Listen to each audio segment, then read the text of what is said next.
ओम कृष्ण देवाय नमो नमः। समस्त भगवत प्रेमी भाई और भौणी मानक मोर राधे राधे। केमिति अछंती आपण माने? श्रीकृष्णक कृपारु समस्ते भलरे थिबे बोली मोर आशा और विश्वास।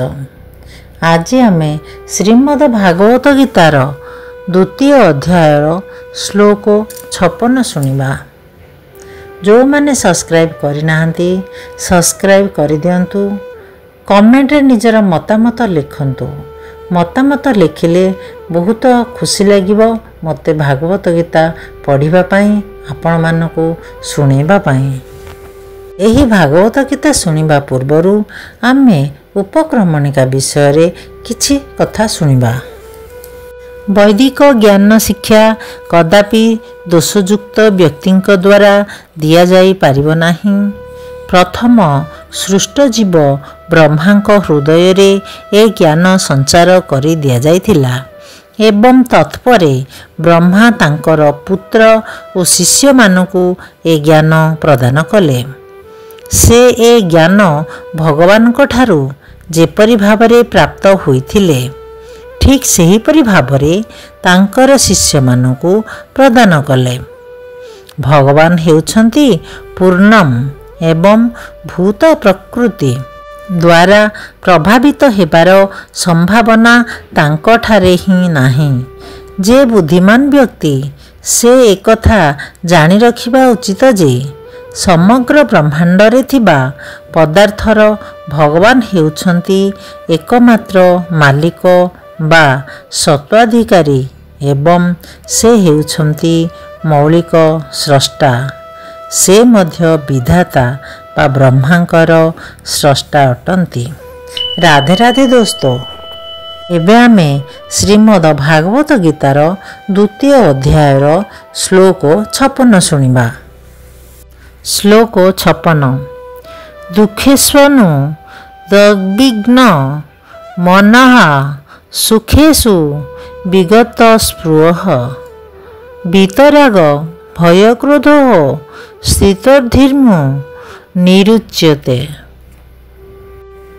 एहार अनुवाद त्रिताप सत्वे जे विचलित हुए नाही, सुखरे जे आनंद विभोर हुए नाही एवं जे आसक्ति राग भय एवं क्रोधरु मुक्त ताकू स्थितधि मुनि बोली कहा जाए। एहार भावार्थ मानसिक कल्पना विलासरे माती जे मन को विभिन्न दिगरे उद्विग्न करि पारंती किंतु कौनसी प्रकार सिद्धांत को आसी पारंती नाही तांकु मुनि कहा जाए। कथित अछि प्रत्येक मुनिकर स्वतंत्र दृष्टिकोण बा विचार अछि। जदि गोटिए मुनि अन्य मुनिकर विचार धारा ठारू स्वतंत्र विचार धारा ग्रहण न करे ताहा हेले ताकू मुनि कुहाजिब नाही। नासो मुनिर जस्य मतं न भिन्नम। किंतु एठारे भगवान जेउ स्थितधि मुनिक कथा कहिछंती से साधारण मुनिक ठारू भिन्न अटंती। स्थितधि मुनि सर्वदा कृष्ण चेतनारे थांती कारण समस्त प्रकार मानसिक कल्पना विलासरु मुक्त होई जाइथांती। से सबु कारबार शेष करि देइथांती।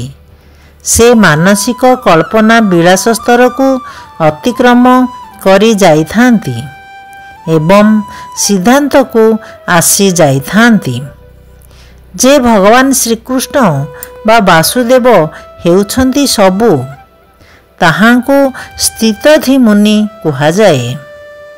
ए प्रकार कृष्ण चेतनाशील व्यक्ति केबे हेले त्रितापरे विचलित हुअंती नाही कारण से समस्त दुख को भगवान को कृपा बोली भावंती। से भावंती जे तांकर गत जीवनर पाप जोगु से अधिक दुख भागी हेबा उचित एवं से देखंती जे ଭଗବାନଙ୍କ ଅହେତୁକୀ କୃପା ହେତୁ ତାଙ୍କର ଦୁଃଖ ଖୁବ୍ ଲାଘବ ହୋଇଯାଇଛି। ଠିକ୍ ସେହିପରି ସେ ଯେତେବେଳେ ସୁଖ ପାଆନ୍ତି ସେତେବେଳେ ସେ ଭଗବାନଙ୍କୁ ଧନ୍ୟବାଦ ଦିଅନ୍ତି, କାହିଁକି ନା ସେ ସୁଖ ଭୋଗ ନିମିତ୍ତ ଅଯୋଗ୍ୟ। ସେ ଭାବନ୍ତି ଯେ କେବଳ ଭଗବାନଙ୍କ କୃପା ହେତୁ ସେ ଏ ପ୍ରକାର ସୁନ୍ଦର ଆରାମଦାୟକ ଅବସ୍ଥା ପ୍ରାପ୍ତ ହୋଇଛନ୍ତି ଏବଂ ଭଲ ଭାବରେ ଭଗବାନଙ୍କର ସେବା କରିବା ପାଇଁ ସକ୍ଷମ ହୋଇପାରିଛନ୍ତି। ଭଗବାନଙ୍କ ସେବା ନିମିତ୍ତ ସେ ସର୍ବଦା ନିର୍ଭୟ ଓ କର୍ମଠ ଏବଂ ଏଥି ନିମିତ୍ତ ସେ କେବେ ହେଲେ ରାଗ ଦ୍ୱେଷର ବଶବର୍ତ୍ତୀ ହୁଅନ୍ତି ନାହିଁ।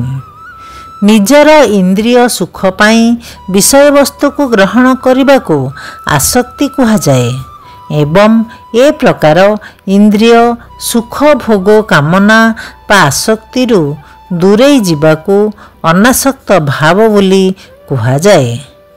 କିନ୍ତୁ ଯେ କୃଷ୍ଣ ଚେତନାରେ ସ୍ଥିର ହୋଇଯାଇଛି ତାଙ୍କର ଆସକ୍ତି ନାହିଁ କି ଅନାସକ୍ତି ନାହିଁ, କାରଣ ତାଙ୍କ ଜୀବନ କୃଷ୍ଣ ସେବାରେ ଭଗବତ ସେବାରେ ଉତ୍ସର୍ଗୀକୃତ ହୋଇଅଛି। ଫଳତଃ ସେ ଯେତେବେଳେ ତାଙ୍କର ଚେଷ୍ଟାରେ ବ୍ୟର୍ଥ ହୁଅନ୍ତି ସେତେବେଳେ ମଧ୍ୟ ସେ ରାଗନ୍ତି ନାହିଁ। କୃଷ୍ଣ ଚେତନଶୀଳ ବ୍ୟକ୍ତି ସର୍ବଦା ତାଙ୍କ ଲକ୍ଷ୍ୟରେ ସ୍ଥିର ଥାଆନ୍ତି। ରାଧେ ରାଧେ ଦୋସ୍ତ। ଏବେ ଆମେ ଏହାର ପର ଭିଡ଼ିଓରେ ଶ୍ଲୋକ 57 ଠୁ ଶୁଣିବା। ଏବେ ମୁଁ ରହୁଛି। ରାଧେ ରାଧେ।